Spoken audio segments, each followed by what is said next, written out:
Welcome to the defence statement for Bisham Abbey. No doubt you've heard all about the... welcome to the defence statement for Bisham Abbey. No doubt you've heard all about the various things, the whispers, start again. Welcome to the defence statement for Bisham Abbey.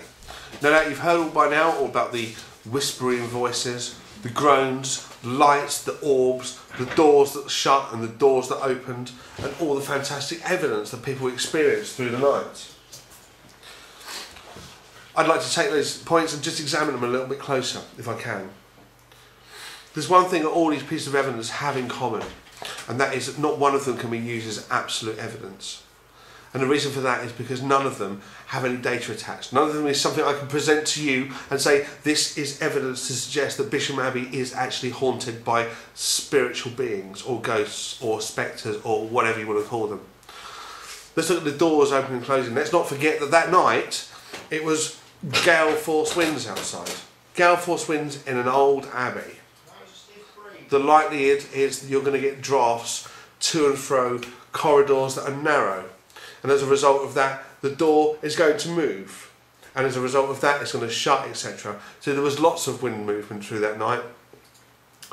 Let's look at the things like EVP voices.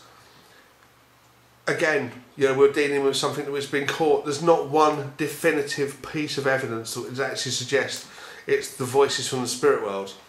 Because we cannot determine the noises are actually voices. And the information that's come through, it's not clear enough to tell us anything about words. It doesn't tell us anything about the location. It doesn't identify anybody. It just is a noise on a digital recorder.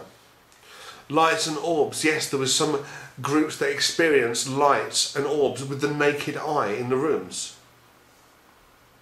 What I would suggest to you for this one would be simply, we do have laser guided thermometers on the night.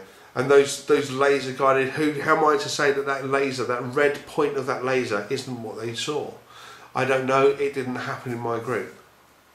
Groans and whispers. The groans, I could suggest to you, could have been someone in the group.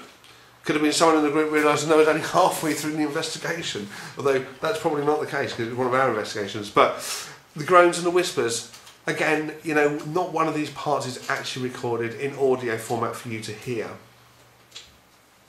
And there's lots of unknown history that came to light, which is fascinating, I'm sure, but what a shame. What an absolute shame, because unknown history is exactly that. It's history that's unknown until it's known, and once it's known, it then becomes part of the history. And yes, we've discovered lots of things on our post-investigation, but who's to say that people had not done research before they came? We don't know that, and as such, I cannot let that go through as any kind of evidence. We had data loggers on the night which were measuring every 10 seconds for a 5-hour period. Humidity, temperature, ions, EMF recordings. Not one piece of data was out of kilter with what we'd normally expect for a building of that age on a night like that.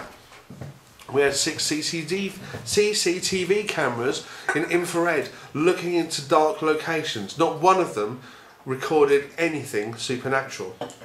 Every team had a digital camcorder with them. It also was equipped with infrared. Not one of those camcorders recorded anything which I can present to you as paranormal. Yes, we have had an interesting photograph emailed to us, which looks like a figure stood in a room. Fascinating. But without any kind of control around that photograph, I cannot tell you anything more about it than it is just what it is. It's a photograph with a figure in it. I can't tell you it's paranormal, although it does look great. So in light of all the evidence, and not one strand of it can be presented in light of what we term as evidence, I would declare to you that Bisham Abbey is actually not guilty of being haunted. It is guilty of being an open verdict at worst, or guilty of being not guilty of being haunted.